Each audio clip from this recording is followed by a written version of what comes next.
In today's Warthunder video, we're going to be looking at the JPZ-45, which is a vehicle in Warthunder at a battle rating of 6.3, and it's a very interesting one because I think it's the only vehicle in Warthunder, which, correct me if I'm wrong, that you actually start out with a hash round, and then you can end up with like a heat FS, for example. So you're forced to use hash as stock, but then you can actually move on to the heat FS in the future of the modification tree, which I think is actually pretty interesting. Now, the thing about the JPZ-45 is that it's actually a pretty good vehicle whenever it comes to its mobility. It's got 44 forward and then 44 backwards, which means that you can go as fast as you can go forward backwards. So it's a very interesting little thing with that. It also has a very good magnification on the gunner optics, which is 8x15, which I think is honestly pretty good. But the only downside about it is that this vehicle is a casemate tank destroyer, which means that if someone's to your side, you can't just turn your whole entire turret to shoot them. You have to turn your whole tank. So it's one of those issues with that. But also, at the same time, you have a 90mm heat FS machine, which if you're using Hesh, I pray for you. But at the same time, heat FS, relatively speaking, is not going to do the most amount of damage in the world. You can kind of get saved by the reload speed of this 90mm.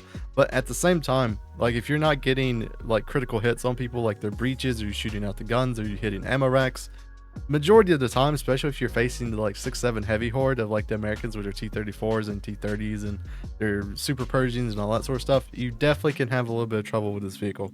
But overall, I think it's actually a really nice little machine. Like the amount that I played it with, like I've not spaded this vehicle, I've not like completely mastered it or anything, but I kind of enjoyed playing this vehicle. It's a little bit of a different fresh air because most of the time whenever you have a casemate tank destroyer, it's actually pretty slow. But with this one, you actually have mobility, which means that you can get into positions very quickly and actually use it to great effect. So yeah, let's see how the JPZ-45 does, and let's get on to the gameplay. Alright, so first match in the JPZ-45, and so far it's not looking good. This is a straight up tier 2 7.3, so most likely we'll be seeing some of the Russian 7.3 vehicles, like especially with the BTR-80. That thing would probably be very scary in this thing because it can just frontally pin me. And especially since I don't have bushes on this thing because I'm not playing with bushes on, like easily would be able to find me. But yeah, let's see how this vehicle does, and most likely I'm going to go towards A. I think A is like the strat for this vehicle. Hey look, it's me, but better. RU251. Bet you have a turret. You know, honestly, I've not played the RU251 in so long just because like there's not a great lineup for it anymore. Like it used to be like 6.7, right? And now it's at like battle rating 7.3. So just speaking about it, right? Germany really doesn't have like a 7.3 lineup. I mean, you do have like the premium M47. You have the RU251, which are both premiums. The only tech trees you have is like the Weasel, which to me at least is not something that I personally want to play with. Also, it looks like they're getting their shots on target for us. I think he just like pinged right there, but you know what? We'll take it. The woes of not having a turret right now. If I had a turret, I easily could like use this position right now and shoot these guys. I'm having to run over these trees just because I can't see. No, we can do those. We can use our reverse speed to get into a better position because we don't technically need to go forward with this thing. Good. I hope that FW190 actually gets this Hellcat. That'd be actually very good for us. My engine is going to be making so much noise to actually like get up here. Come on. Well, this is not a fight I can win now. Like, I couldn't get up there in time, and then like I needed somebody else to like draw fire. Maybe I can go up like this way and like get a better angle. But then like I run the risk right now of this dude has a turret. He also has 50 cals. I'm assuming the FW190 didn't like hit him at all. So, oh, there he is. Only if I had a turret, back her up. I actually have enough like elevation here. Oh, dude. Thank you. I'll take it. I think there was like an Ontos that also went this direction too. So he might be over here. Was I doing in a squad? No, he's not. Okay. Ontos, where you at? Well, I think that's the Ontos in front of us. Yeah, 100%. That's the Ontos shooting that much. I don't think our team is in relatively a good state right now. Which, not good for us. Hello, Mr. Ontos. Hopefully my gun doesn't like bounce enough so I can shoot you. Hello there. No, planes.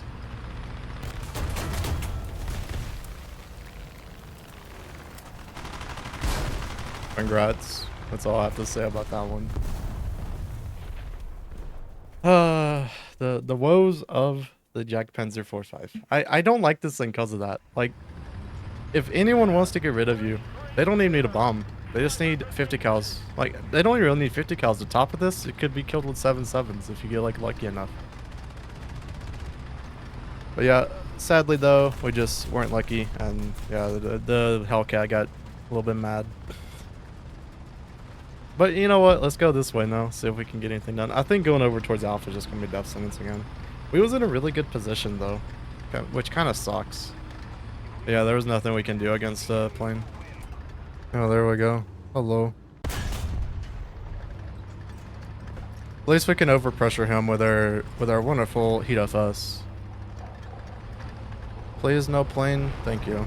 I have a feeling this is gonna be like the trend. These matches. I'm just gonna be scared of planes the whole time. I mean, kind of rightfully so though, because, well, you know, the planes can just 50 cal me. They don't even really need anything. Like, the sides of this thing is like, I think 14 millimeters thick. Like, the upper side up there is actually 20. And actually, that's a bad thing. And the reason it's a bad thing is because a vehicle like the IS-2, for example, doesn't have a ton of, like its fuse sensitivity, right? It's pretty big. It's like 14 millimeters if I remember correctly. But this like side plate right here, this 20 millimeter thick side plate actually fuses like IS-2 rounds. So you don't even get like the benefit of no armor, best armor, which kind of sucks with this thing. Yeah, we got C. We're also getting Alpha at this point now. What's their team looking like? Oh no, it's gonna feel probably very close this game. Also another huge thing, and it's just something I remembered about the this thing, and also all the vehicles which share the same chassis. The exhaust, like, I can't believe the Germans actually did this. Look at the exhaust, right? If you're like sitting still or whatever. Here comes another plane. Cool.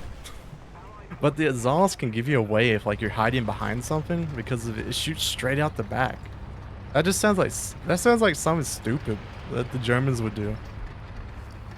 Like, you know, why don't they shoot it down below? Also, I was for sure there was a tank right here. Hello, M47. Probably didn't hit anything important because this is a heat FS, but you know, I thought I could hear something. He turned off his engine or something, but yeah, that's pretty interesting. The zoom on the gun is nice though. I do have to give it that. The zoom is probably like something really good. Oh, yeah, one way down there. What are you?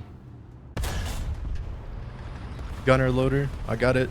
You know, you ready for another shot? Loader. Post-pin damage is terrible in this thing.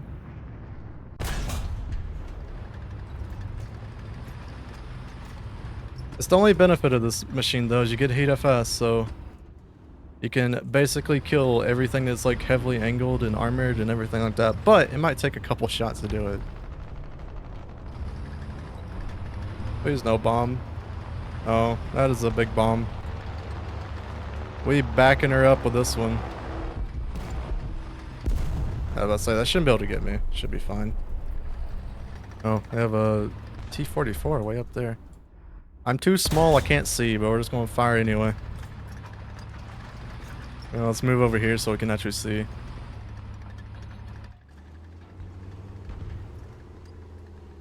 Bush is in the way, but we'll try it. There we go. Driver gunner. Then we just need like one more heat FS. Shoot him like right there and it should kill him. Ah, come on. Fuel tank ate it. There we go. Easy kill. Oh, it took us like 3 shots though. But yeah, that's the only like benefit of the Jack Panzer 45 is like you have really good zoom and everything, so you can actually stay away from a lot of targets. Alright, that's probably what I'd recommend to do like majority of the time. Is just stay away from people. Like, do what I'm doing right now. I could be up in their spawn, but since I got really good zoom, I can just do this, right? I'm gonna shoot them like this way. I think it's overall a pretty positive thing. I mean, like, yeah, it is kind of a little bit iffy thing. You got to get used to like the drop and everything with the heat FS, but it's not that bad. Like I've not played this 90 mil in so long, and I've been hitting pretty much like almost every shot. So you can get used to it, 100%. I mean, people's left on your team? Not many. Oh, he just killed himself. Cool, fair enough. But yeah, this is the Jack Panzer 45. Let's see what we do in the next game of this vehicle. Hopefully we do a little bit better. Yeah, we did pretty good. 7 kills, not bad. And we also got like bombed, or we got like shot out. So like Honestly, pretty good matching this little guy. All right, so an up tier again, but this is one of these maps it's kind of hard to play a JPZ-45 with just because I could go over here to like the A area and like camp there, but I don't have scouting. Like it'd be a more beneficial spot for like a light tank. Honestly, like I don't know how to really play this map. Because like normally what I do is if I'm like in a medium tank or something, I go towards like Bravo and I just like get the Bravo area, but this tank definitely would not be able to do that. I mean, yes, I know I could get up into some like cheese spots like right up there or something or climb the hills or whatever, but honestly, I don't feel like doing it this match. We're just going to try something unique and different. We're just going to go towards Bravo. You know what? I might actually be able to use this spot like up to our left up here. I don't think anyone, maybe no one will notice I go up here. Sad though, I don't have scouting, so like I can't really scout anybody here. See if we can get a range 750. Okay. Go and get us prepared to shoot somebody. But yeah, look at that like exhaust coming out, man. That stinks so much. Like anytime I move this tank, I am like look at it right now. It's not that bad, right? No one has thermals around this battle rating, so like no one's ever going to say that. But the problem is once I try to move, like if I have to move my chassis to get a better shot, there I am. I'm just lit up like crazy. Also, we have a dude right here. Hello.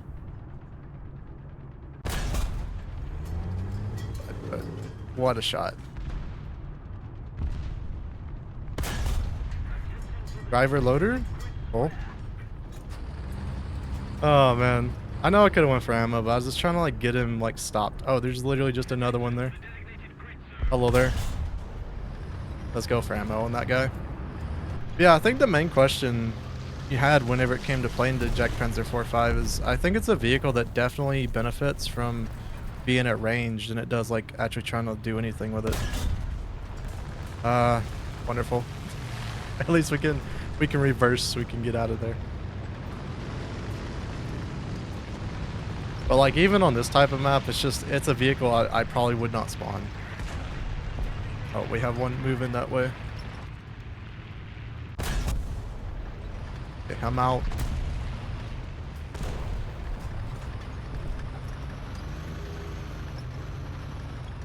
I kind of want to get rid of this tree, but the only problem is I'm not sure if the guys down here knew about me. Hello. Yeah, they know about me. Suds. Here, can I get like a cheeky shot? Okay, that dude's actually moving away. Can I get like a cheeky shot right here? There we go. Alright, so that dude was moving up actually, so he's like right here now. Give our team a little bit of a scout, try to at least. Hello, you're behind cover, which I can't shoot through.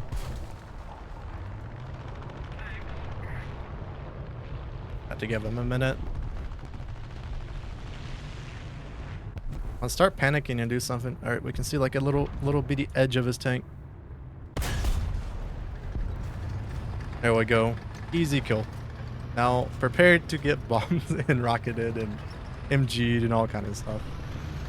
Like, this is a controversial opinion with this vehicle. I personally don't think it's that bad. We'll be honest. Like, I know a lot of people say this vehicle is pretty bad, but at the same time, you just have to use it properly. I think most people try to use it like a regular medium tank or like a light tank, and it kind of doesn't work that way. Like, what I'm doing right now is I'm just moving because of like the threat of planes, but like if there was like no planes in the air, then I would stay in that position I was in. That's going to be way easier, right? But now I'm just getting into other positions, so hopefully if they do bring in planes, they just don't know where I'm at. Alright, our job right now is to just protect Bravo. Ow. Can I even get the gun up? Nah, my gunner's out. Sad. Rip. There went our life. Yeah, there's not much I can do with that. Oh, has this been over there the whole time? I kind of feel like I need to spawn an SPA. There's like way too many planes up right now. Do we do it? Do we spawn back into Jagdpanzer? Okay, so if we look at this map right now, basically we have all of this area, and the enemies should be like between right in here. So that's all we really have to worry about. They do have a ton of planes up still though, which kind of sucks, but you know, it is what it is. Not the planes. Cool. At least we killed him. Oh man. The downfall of this vehicle is when 1000% planes. Alright, we're back to our original position this game.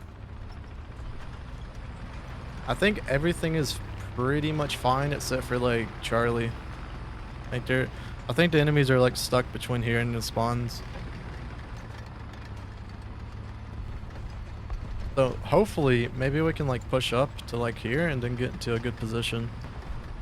We have a yeah, that dude's been shot. I don't know what I'm supposed to do with those guys. Like I want to help, but they're just smoking like way too much.